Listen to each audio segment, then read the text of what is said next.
بسم اللہ الرحمن الرحیم وأشهد أن محمدا عبده ورسوله أما بعد فأعوذ بالله من الشيطان الرجيم بسم الله الرحمن الرحيم قد أفلح من تزكى آج کی تقریر کا عنوان ہے اصلاح نفس۔ ابھی قرآن مجید کی جس آیت کو میں نے پڑھا، تلاوت کی، اس کا ترجمہ یہ ہے کہ یقیناً وہ کامیاب ہو گیا جس نے اپنے نفس کی اصلاح کر لی، اسے پاک کر لیا۔ سب سے پہلے تو میں یہ تھوڑا سا آپ کو سمجھانا چاہتا ہوں کہ روح اور نفس یہ دو علیحدہ چیزیں ہیں۔ اللہ تعالیٰ نے دونوں الفاظ جو ہیں، روح بھی اور نفس بھی، دونوں الفاظ قرآن مجید میں استعمال کیے ہیں۔ روح کے لیے حضرت نیوت مسیح خامد سید طلب نشر العزیز سے ایک دوست نے سوال کیا کہ جو لفظ روح ہے اس کے بارے میں اور نفس کے بارے میں ان دونوں میں کیا فرق ہے؟ تو حضور نے اس کو جواب یہ دیا، یہ 20 اکتوبر 2022 کو سوال جواب آن لائن جو پروگرام آتا ہے اس میں پوچھا گیا تھا۔ حضور نے جواب دیا کہ روح کا لفظ تو کلام الہی فرشتوں یعنی کہ حضرت جبرائیل علیہ السلام کو بھی روح اللہ کہا گیا، اور پھر انبیاء کو بھی اسی معنی میں لیا گیا کہ انبیاء بھی روح اللہ ہوتے ہیں، جیسے کہ حضرت عیسیٰ علیہ السلام کے بارے میں بھی آیا۔ اور جہاں تک نفس کے بارے میں بات ہے تو حضور فرماتے ہیں کہ نفس جو ہے وہ جان، سانس، شخص، زیرو چیز، دل، ہستی، شعور وغیرہ کے لیے استعمال ہوتا ہے۔ اور پھر جو لغوی معنی ہے اس کے بارے میں بھی حضور نے بتایا کہ جو ہمارے لیے لفظ روح ہے اس کے لغوی معنی ہم اس طرح کرتے ہیں کہ خون، وحی، الہام، جبرائیل علیہ السلام، امر نبوت، خدا تعالیٰ کا فیصلہ، حکم، یہ ساری چیزیں جو ہیں خدا تعالیٰ روح لفظ کے تحت لے کے آتا ہے۔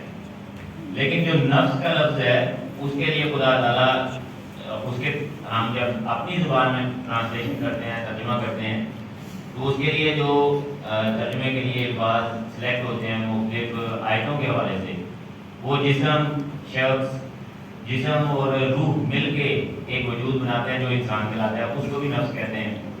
کل نفس ذائقۃ الموت، ہر انسان نے موت کا مزہ چکھنا ہے۔ تو یہ میں ساتھ ساتھ تھوڑا آپ کو بتا دوں کہ قرآن مجید میں کہاں کہاں کیسے کیسے استعمال ہوئے ہیں لفظ۔ تو پھر مجموعہ ثانی عظمت، کسی کی عظمت کے لیے بھی نفس کا لفظ جو ہے وہ استعمال ہوا، عزت کے لیے استعمال ہوا، ہمت کے لیے، ارادے کے لیے اور رائے کے لیے بھی۔ تو یہ تو تھوڑی سی آپ کو توجہ دلانی تھی کہ روح اور نفس یہ کیا چیزیں ہیں، دونوں ان میں فرق کیا ہے۔ اب جیسے کہ قرآن مجید میں نے آیت پڑھ کے سنائی کہ نفس، جس نے نفس کی اصلاح کر لی اس نے کیا کیا، اس نے وہ کامیاب ہو گیا، خدا کی نظر میں وہ سرخرو ہو گیا۔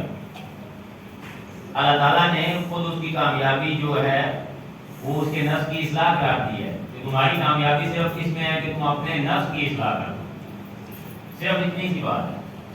آج ہم جس زمانے میں رہ رہے ہیں اس زمانے میں نفس کی اصلاح کرنا وہ کہ اسی طرح مشکل ہے جس طرح پرانے زمانے میں تھا، لیکن حضرت مسیح علیہ السلام اور یہ خلافت کا جو دور ہمیں ملا ہے اس میں یہ بہت آسان ہو گیا ہمارے، خاص طور سے جماعت احمدیہ کے افراد کے لیے۔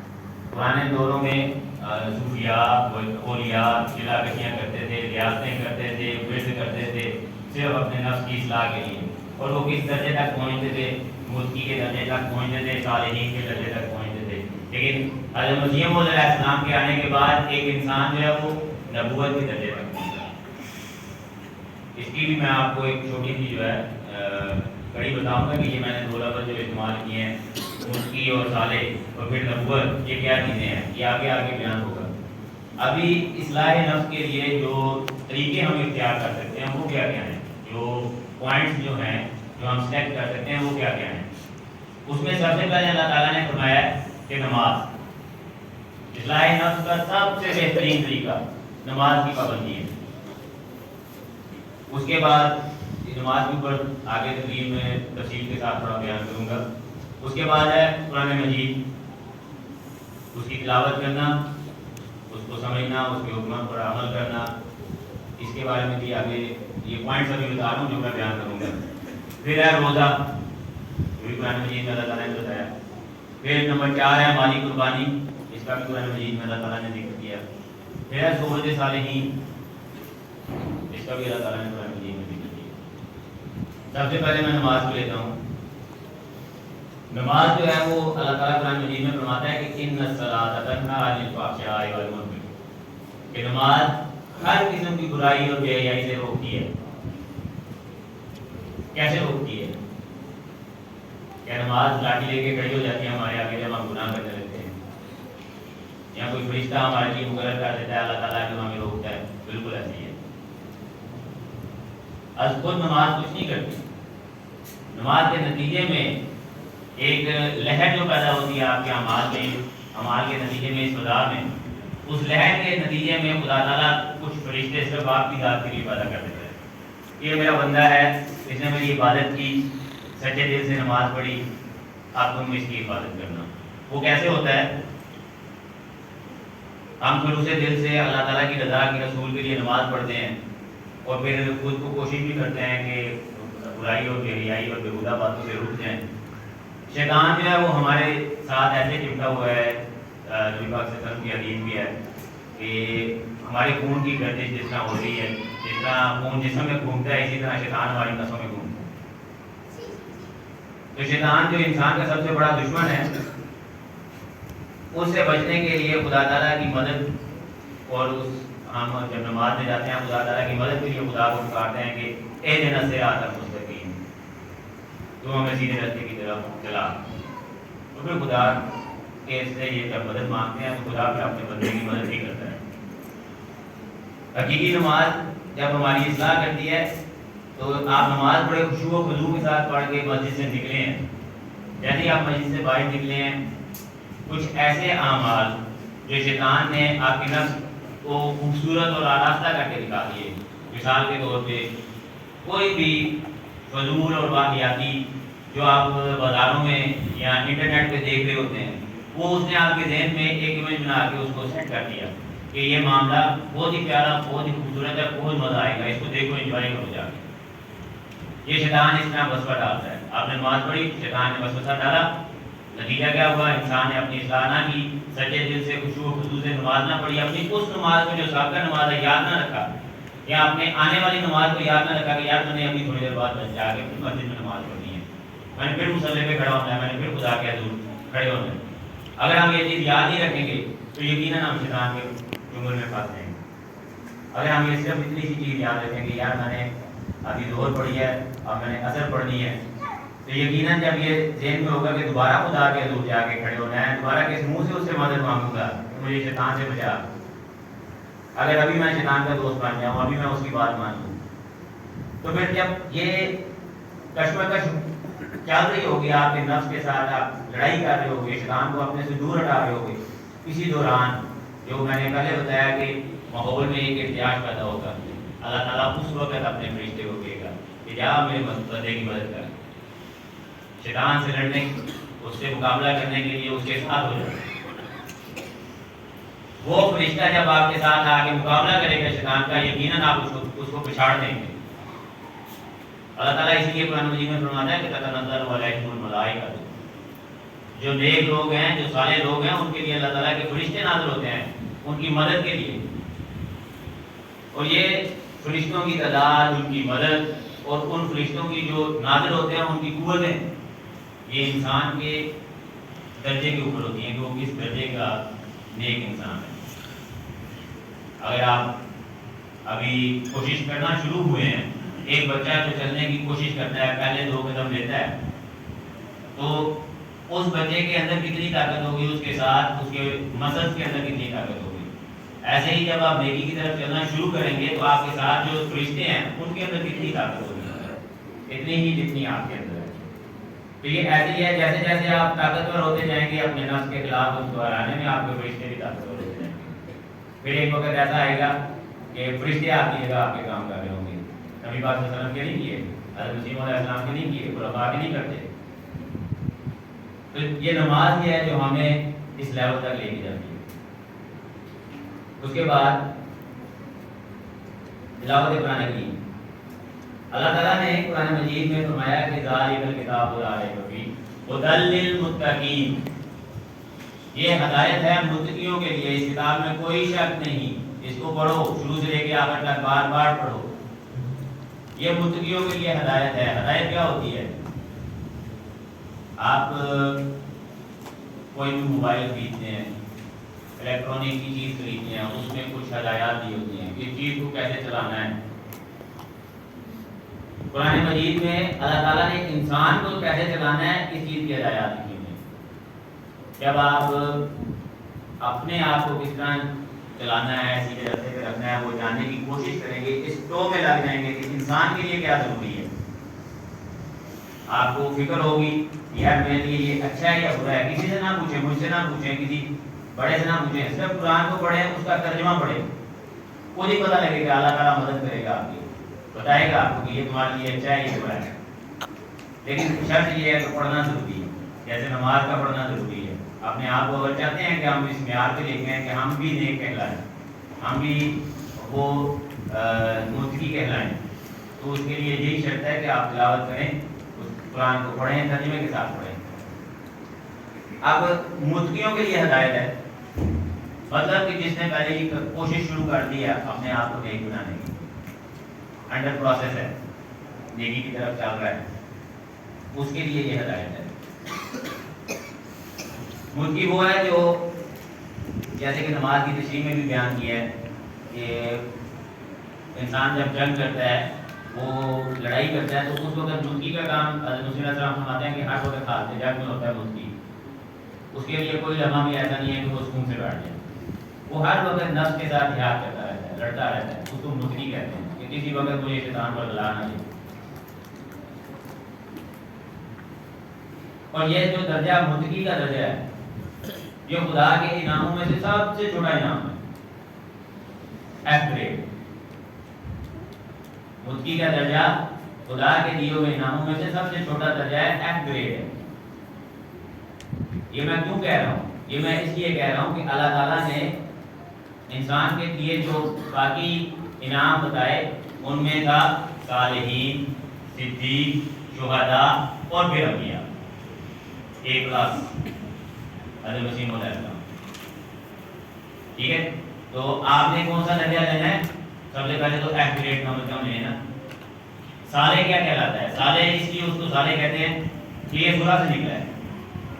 ٹھیک ہے، صلاح سے، سواد لام الف کے صالح، اسے صلح سے آگے مشتق ہے صالح.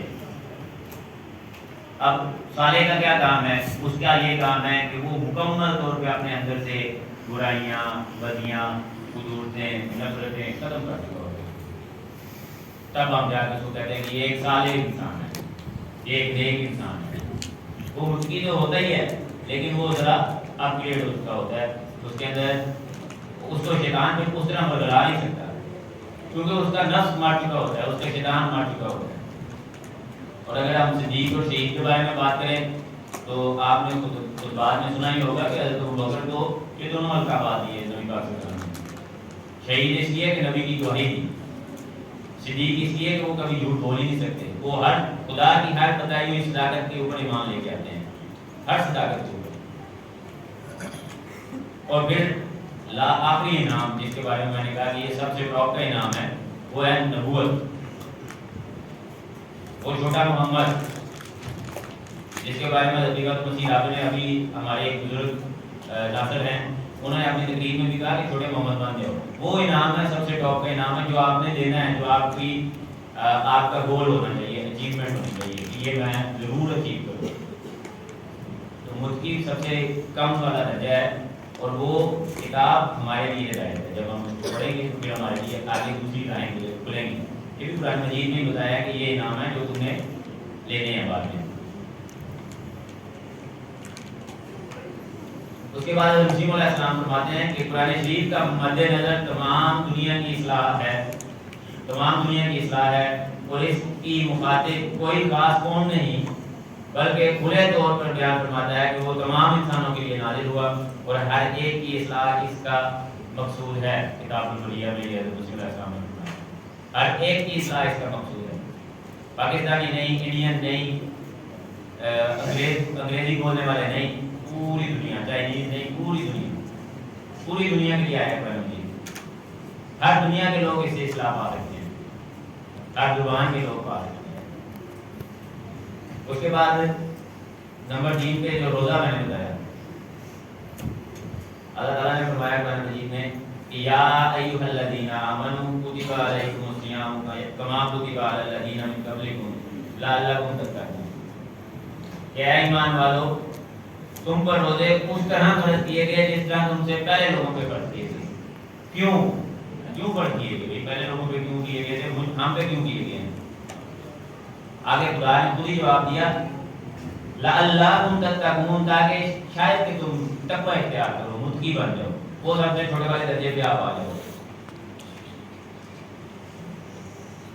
گو کہ خدا کے حضور وہ سب سے چھوٹا درجہ ہے, لیکن اگر ایک انسان متقی بھی بن جاتا ہے, پرہیزگار بھی بن جاتا ہے, ہر وقت اپنے آپ کو اس نفس سے مقابلہ کرنے کی کوشش کرتا رہتا ہے, تو وہ بھی کامیاب ہے. کم از کم اس درجے تک تو آئیں. تو روزہ کس طرح ہمیں متقی بناتا ہے؟ میں سارا دن بھوکا پیاسا روزہ رکھ کے پھر رہا ہوں, اس کے لیے خدا کے لیے اللہ تعالیٰ راضی ہو جائے, میرا روزہ قبول کر لے, میں بھوکا پیاسا پھر رہا ہوں. اللہ تعالیٰ راضی کیسے ہوتا ہے؟ بھوکے پیاسے رہنے سے نہیں. اللہ تعالیٰ راضی ہوتا ہے کہ میں نے جو جائز ضرورتیں تھیں, میرا کھانا اور پینا میری جائز ضرورت ہے, زندگی کے لیے ضروری ہے. خودکشی تو نہیں نہ کر سکتے ہم, حرام ہے نا. تو کھانا پینا چھوڑنے سے مراد کیا ہے؟ خودکشی کی طرف ایک قدم بڑھانا, ایسے ہی ہے نا. لیکن روزہ رکھ کے خدا نے فرض کیا کہ تم روزہ رکھ کے سمجھو, یہ پریکٹس کرو کہ جب میں جائز چیزیں چھوڑ رہا ہوں اپنے لیے, تو ناجائز کیوں نہ چھوڑوں خدا کے لیے. جو میری ذات کے لیے جائز چیزیں تھیں خدا کی خاطر میں وہ چھوڑ دی, میں نے کھانا بھی چھوڑ دیا, پینا بھی چھوڑ دیا.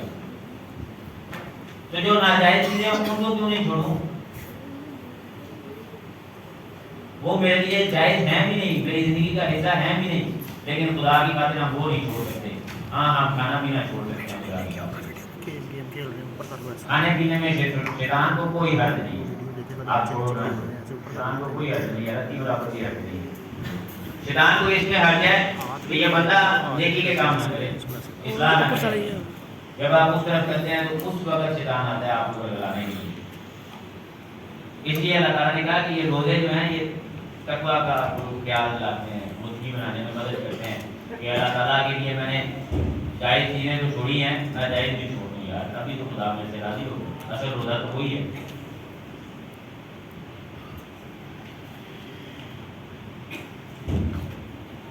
اب جیسا کہ آپ جانتے ہیں کہ 1 ماہ رہ گیا, مارچ میں انشاءاللہ رمضان شروع ہوگا. تو اگر آپ تھوڑا سا بھی اس تقریر سے اپنے دل میں ایک شعور پیدا کر سکیں, اپنے سوچ میں ایک تبدیلی پیدا کر سکیں, تو یہ جو رمضان آ رہا ہے کم از کم ایک سٹیپ متقی بننے کی طرف ضرور اٹھنا ہے. رمضان بھی آ رہا ہے, اس سے پہلے مسیح خامس نے جو تحریک کی ہے روزوں کی, وہ اس کی پریکٹس شروع کر دیں. ہفتے میں 1 دن کم از کم روزہ رکھ لیں. اس روزے کے نتیجے میں کیا ہوگا, آنے والے رمضان میں آپ کو ایک اس کی تیاری بھی مل جائے گی, پریکٹس بھی مل جائے گی روزے کے لیے. آپ کو شروع کے وقت دنوں میں پریشانی بھی نہیں ہوگی. بعض دفعہ ہوتا ہے کہ رمضان میں آپ شروع کے دنوں میں روزے رکھتے ہیں, 1 ہفتہ روزہ رکھا, اس کے بعد طبیعت بہت خراب ہو گئی, روزے چھوڑنے پڑ گئے کیونکہ پریکٹس نہیں ہے سارا سال. ابھی 2-4 ہفتے 8 ہفتے ہیں, ان کے اندر روزہ رکھیں, پریکٹس کریں, پھر انشاءاللہ رمضان آئے گا, اس کے روزے رکھیں. اور رکھنے اس لیے ہیں کہ متقی بننا, اس لیے نہیں کہ یہ ایک ٹرینڈ ہے. روزہ رکھ گیا, آور گیا, کدھر رکھ گیا, کہاں. یہ ٹرینڈ ہے. ٹرینڈ کو چھوڑ کے خدا کی رضا کے لیے جو روزے رکھتے ہیں وہ روزے رکھتے ہیں. اس طرح کی فضولیات روزہ دار کو نہیں بولتا. اللہ تعالیٰ کے نبی نے ہمیں فرمایا کہ جب تم سے روزے کے حالت میں کوئی جھگڑا کرے تو تم کہو کہ میں روزے سے ہوں. اس قدر جو ہے تاکید کی روزے دار کو کہ اپنے اعمال کی حفاظت کرنا اس حالت میں کہ تمہاری بھوک پیاس جو ہے وہ رائے گا نہ جائے نہ جائے، فائدہ نہیں ہے پھر آپ کے بھوکے رہنے کا نا. پھر کھانا کھا کے بھی وہی کام کرو جو کھانا کھانے کے بغیر کرتے ہو. اللہ تعالیٰ کو تو نہیں تمہارے روٹی اور پانی سے مطلب. اس کے بعد مالی قربانی. مالی قربانی بھی اصلاح نفس کے لیے ایک بہت اہم کردار ادا کرتی ہے ہماری زندگی میں. آپ نے بے شمار دفعہ واقعہ سنا ہوگا کہ نبی پاک صلی اللہ علیہ وسلم نے تحریک کی، مالی قربانی کی. جنگ پہ جانا تھا، جہاد کا موقع تھا. حضرت ابوبکر صدیق سارے گھر کا سامان لے آئے، حضرت عمر فاروق آدھے گھر کا سامان لے آئے. بڑی دفعہ سنا ہوگا دنوں میں، بچے بچے کو یاد ہوگا. کیوں لے آئے؟ ٹھیک ہے نبی پاک صلی اللہ علیہ وسلم کی تحریک تو تھی، لیکن وہ ان کے لیے اس میں کیا فائدہ تھا؟ کبھی اس اینگل میں سوچا ہے کہ ان کو مال دینے میں کیا فائدہ تھا؟ جو ان کو فائدہ تھا وہ آپ کو بھی ہوگا مال دینے سے، کیونکہ وہ بھی اسی دنیا کے انسان تھے. ان کی بھی دو آنکھیں تھیں، دو کان تھے. آپ بھی ویسے ہی ہو، آپ بھی کماتے ہو، آپ کو بھی درختوں سے پیسے لگے ہوئے نہیں ملتے، محنت کرتے ہو، وہ بھی محنت کرتے تھے. جو اس زمانے میں ان کے لیے فائدہ تھا وہ آج کے زمانے میں آپ کے لیے بھی فائدہ ہے. اللہ تعالیٰ قرآن مجید میں فرماتا ہے لن تنالوا البر حتى تنفقوا مما تحبون. یہ جب ہم نے جنوری کا پہلا خطبہ سنا تھا نا، حضور نے یہی آیت کوٹ کی تھی نئے سال کے آغاز میں وقت جدید سے، کہ تم ہر چیز نیکی کو پا نہیں سکتے. نیکی پھر وہی بات آ گئی، نیکی کیا ہے؟ انسان کو متقی بنانے کے لیے جو ڈیڈز ہیں، جو کام ہیں، وہ نیکی کہلاتے ہیں. ایک انسان اچھے کام کرتا ہے تو وہ نیک بنتا ہے، متقی بنتا ہے. تو خدا تو فرما رہا ہے کہ تم ہرگز نیکی کو پا نہیں سکتے جب تک تم وہ خرچ نہ کرو جو تمہیں سب سے زیادہ محبوب ہے. سب سے زیادہ محبوب کیا ہے آج کے دور میں؟ مال ہے. پرانے ادوار میں کھانا تھا سب سے زیادہ محبوب، زندہ رہنا تھا.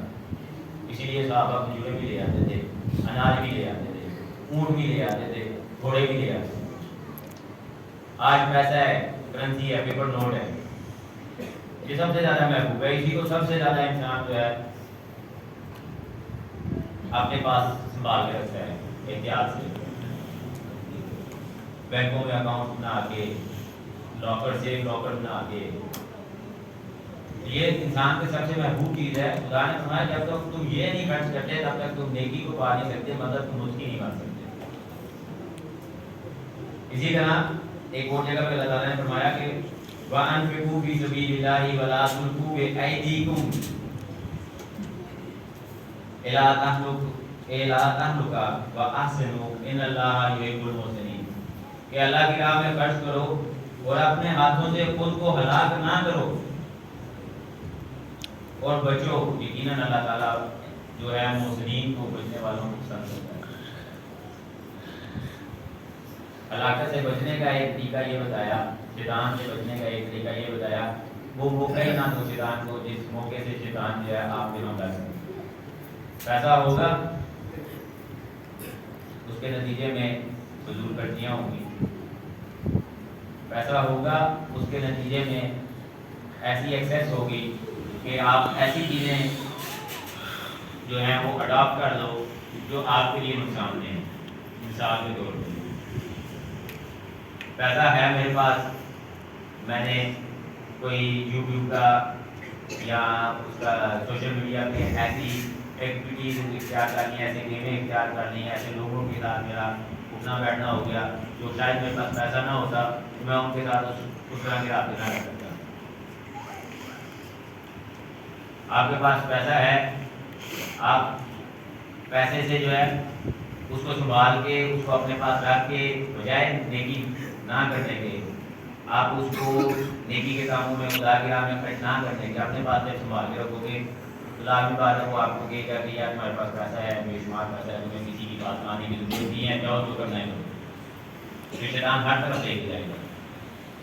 جس طرح وہ چاہے گا آپ کو لے کے جائے گا، کیونکہ آپ کے ذہن میں وہ ایک چیز ڈال دے گا کہ تمہارے پاس بے شمار ہے، تمہیں پیسے کی کوئی کمی نہیں ہے۔ اللہ تعالیٰ فرماتا ہے حدیث قدسی میں کہ اے ابن آدم خرچ کرتا رہے میں تجھے عطا کروں گا، خدا کی راہ میں تم خرچ کرتے رہو میں تمہیں دوں گا۔ ایک اور حدیث میں فرمایا کہ حضرت عقبہ بن عامر سے نبی پاک صلی اللہ علیہ وسلم نے فرمایا کہ قیامت کے دن حساب کتاب ختم ہونے تک جو کچھ بھی تم نے اللہ کی راہ میں خرچ کیا وہ تمہارے ساتھ سایہ بنتا رہے گا۔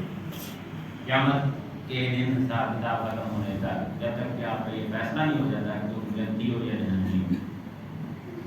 اور اسی طرح نبی پاک صلی اللہ علیہ وسلم نے فرمایا کہ اللہ کی راہ میں گر گر کے نہ دو، نہیں تو وہ بھی تمہیں گر گر کے دینا شروع کر دے گا، اور اپنی کوٹھی کا منہ بند نہ رکھنا ورنہ یہ بند ہی رہ جائے گا، تو خدا کی طرف سے مال آنا بھی بند ہو جائے گا۔ تو میں امید کرتا ہوں کہ یہ کچھ ہدایات تھی آپ کے لیے میری تقریر میں کہ جو ہماری نفس کے اصلاح کے لیے ضروری تھی۔ اللہ تعالیٰ کرے کہ ہم سب اپنے نفسوں کی اصلاح کرنے والے ہوں، شیطان سے لڑنے والے ہوں، اور خدا کے فرشتے ہماری مدد کے لیے آئیں اس کو پچھاڑنے کے لیے۔ جزاک اللہ بسم الله الرحمن الرحيم